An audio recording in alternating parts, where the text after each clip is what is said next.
توني markii uu weynaaday wuxuu noqday qof si xad dhaaf ah shaqada ugu mashquula waqtina uma hayn waalidkiis iyo saaxiibtiis xitaa balamaha uu la lahaa saaxiibtiis wuxuu ku dhex qabsan jiray shirarka shaqada maalin maalmaha kamid ah saaxiibtiis waxay rabtay inay waalidkeeda barto laakiin Tony wuu cabsaday oo kala balabeeyay wuxuu yiri waqtigani kuma haboona afartii ruuxna waxay u maleeyeen in Tony uu ka cararayo inuu xiriirka si dhab ah u wado sanado ayuuna saaxiibtiis la joogay laakiin wuu diiday xiriirka xeerka xiga inuu gaarsiiyo oo uu guursado isla markaas bas cagaaran ayaa si sixir ah u soo muuqday baskii wuxuu si toos ah u dhex gudbay darbiga wuxuuna istaagay afarta ruux hortooda waxaa la ogaaday inuu ahaa bas ka yimid guriga shaydaanka darawalku wuxuu u yimid inuu afarta ruux geeyo si ay mar kale u dhashaan Benny waxay garatay darawalka inuu ahaa ninkii sababay geeridooda waagaas darawalku si qarsoodi ah ayuu u eegayay haweeney ku jirtay gaariga dhinaciisa arrintaas darteed baska uu awoodi waayay inuu ka leexdo gaarigii soo socday wuxuuna ku dhacay gaarigii waalidka Tony darawalkan wuxuu sheegay inuu hore loo ciqaabay ciqaabtiisu waxay ahayd inuu 500 sano wado baska shaydaanka isagoo qaadaya ruuxida ku xayirmay dunida dadka nool sabab la xiriira shilal wuxuu diyaar u ahaa ruux kasta inuu siiyo hal maalin oo dheeraad ah si uu u fuliyo rabitaankiisii ugu dambeeyay sidaas ay noloshooda u noqon lahayd mid dhameystiran sida ayaan taas u sameynaa ruuxi ayaan banahay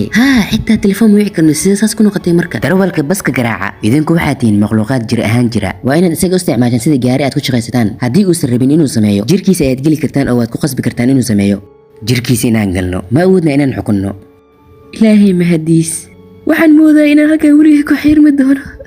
darawalku wuxuu sheegay in ilmo cusub soo socdo sidaa darteedna ruuxyadu ay tahay inay si degdeg ah u gutaan rabitaankooda hooyada uurka leh ma sii sugi karaan muddo dheer afartii ruux waxay u adkeysan waayeen inay Tony hortiisa isku muujiyaan Tony cabsi darteed wuxuu ku sigtay inuu mishiisa ka boodo waxay ahayd inay noqoto lama filaan farxad leh ayaaba isla markiiba bedeshay cabsi iyo naxdin weyn Tony isagoo aad u qaylinay wuxuu gaarigiisa si xoog leh ugu dhacay weelkii dhirta ee wadada dhinaceeda yaalay markii uu isbitaalka ku soo toosay Harrison ayaa wax walba u sharxay waxay rabeen Tony inuu ka caawiyo inay fuliyaan rabitaankooda alla way soo noqdeen وانا حسوستا مقالة دلانتيدka ayaa soo noqday Tony wuxuu u maleeyay inuu arkayo dhalanteed wuxuu si degdeg ah ugu cararay qaybta dhimirka isbitaalka isagoo rajeynaya in dhakhtar uu fahmi karo waxa dhacaya laakiin halkii wuxuu la kulmay bukaan aad u gaar ah iyadana waxay arki kartay afarta ruux ma aragtaa dad kale oo ila jooga maya qofna ma arko